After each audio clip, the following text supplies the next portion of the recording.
Well, I'll give you a little bit of background behind this line that I called Willow Tree, which I came up with about 7 years ago. And I was, prior to working with making willow trees, I was teaching at the university level art at the Art Institute and doing one-of-a-kind pieces for galleries and museum shows. And I was asked to come up with a line for the giftware industry, which is a big change, you know, making something for the masses, actually. So I guess it was almost in response to what I saw out on the market at that time in the gift stores, which was very overstated, very decorative, very busy. And I wanted to come up with a very pure form that had no extraneous detail, not even a face, where the expression or the message or emotion would be conveyed in the body gesture only. And so kind of the idea of, you know, you may have heard less is more, that sort of thing. That was sort of what I was thinking of, that maybe what is left out could speak stronger than what was visually apparent. So the viewer fills in the missing pieces. So I wanted to keep the work very open to interpretation. And when the viewer fills in the missing pieces, the viewer or the buyer, the giver, whatever, becomes more of a participant in the giving and the receiving. And when that happens, that hopefully the gift will be much more personal because people see in the piece what they want to see in the piece.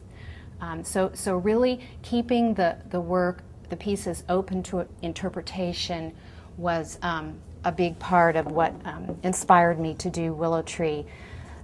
Because really it's just a piece of resin. It's, you know, the tangible part of it. It's more about the people who surrounded the giver or the receiver. And I work from live models. I always use live models. I think that there's little inflections and body language that we miss so many times if we're just sculpting out of our head. But when you observe life, and this line is really all about observing people, you can capture some of those. I think that I approach making a willow tree in the same way that I approach doing a one-of-a-kind piece.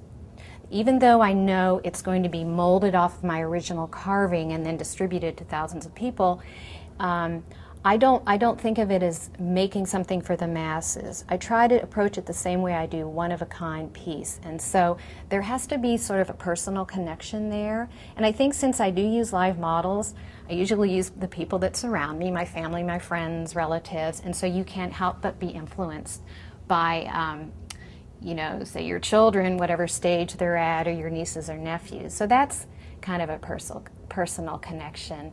And also the fact that I make the whole piece.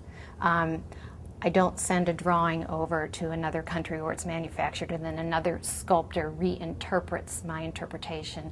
That it's more direct for me. I make it and it then is directly molded from this piece. I make it out of clay, and then I do an additive process, and then I bake it so it's hard, and then I have a knife and I carve in the details, and I do kind of a subtractive process. So many of the lines in the giftware industry today are just drawn out and then sent to wherever they're manufactured in China, and then another sculptor there reinterprets it. So this is more of a very direct process. So, so there is a personal connection to every piece. And what I would always tell my students at the Art Institute is that you must pull from within in order to touch the universal. In other words, it has to come from a personal place in order to resonate with others. So that personal connection is real important. Well, I have 2 introductions a year, and I usually work on about 6 to 8 at the same time. So I have all of them maybe roughed out in clay. And so I'm always carrying ideas around. Maybe an idea will stick with me for, I'll carry it around for a couple years. And then before it will actually flesh out into a piece. But when I'm actually working on those 6 pieces, I would say 2 to 3 months where I actually get it down to the final, you know, sculpt, the original, which is then the original is what I'm calling is the piece that I actually do one of each, and it's sent over to where they're manufactured in China, and then they take a mold off of each piece. So, but one of the challenges for me as an artist is to suggest or maybe allude to another level of meaning in each piece, and maybe that's just because of my background. I was trained as a fine artist and not as a commercial artist. So every piece that I make, you know, I try to suggest that there's several other levels of meaning that could be suggested maybe in the enclosure card. Each one comes with an enclosure card, or maybe in the pose or what the person is carrying. And this piece is called The Dancer, and the little card says creative expression comes from within. And she is, you know, something you might give to somebody who does something creative with their creative movement, yoga, gymnastics, dance. But she's also kind of a personal piece for me because she's really about creativity. And I think that, you know, the pose that she's in, she's sort of lost in thought, kind of that time where you're just seemingly, you know, just wasting time staring out the window. And this might be some advice that I would give to art teachers, maybe, that I wanted to validate that time when you're lost in thought or daydreaming, because that's not only important to the creative process, it's vital, it's critical. And those are the times when, you know, every big idea starts with a little seed.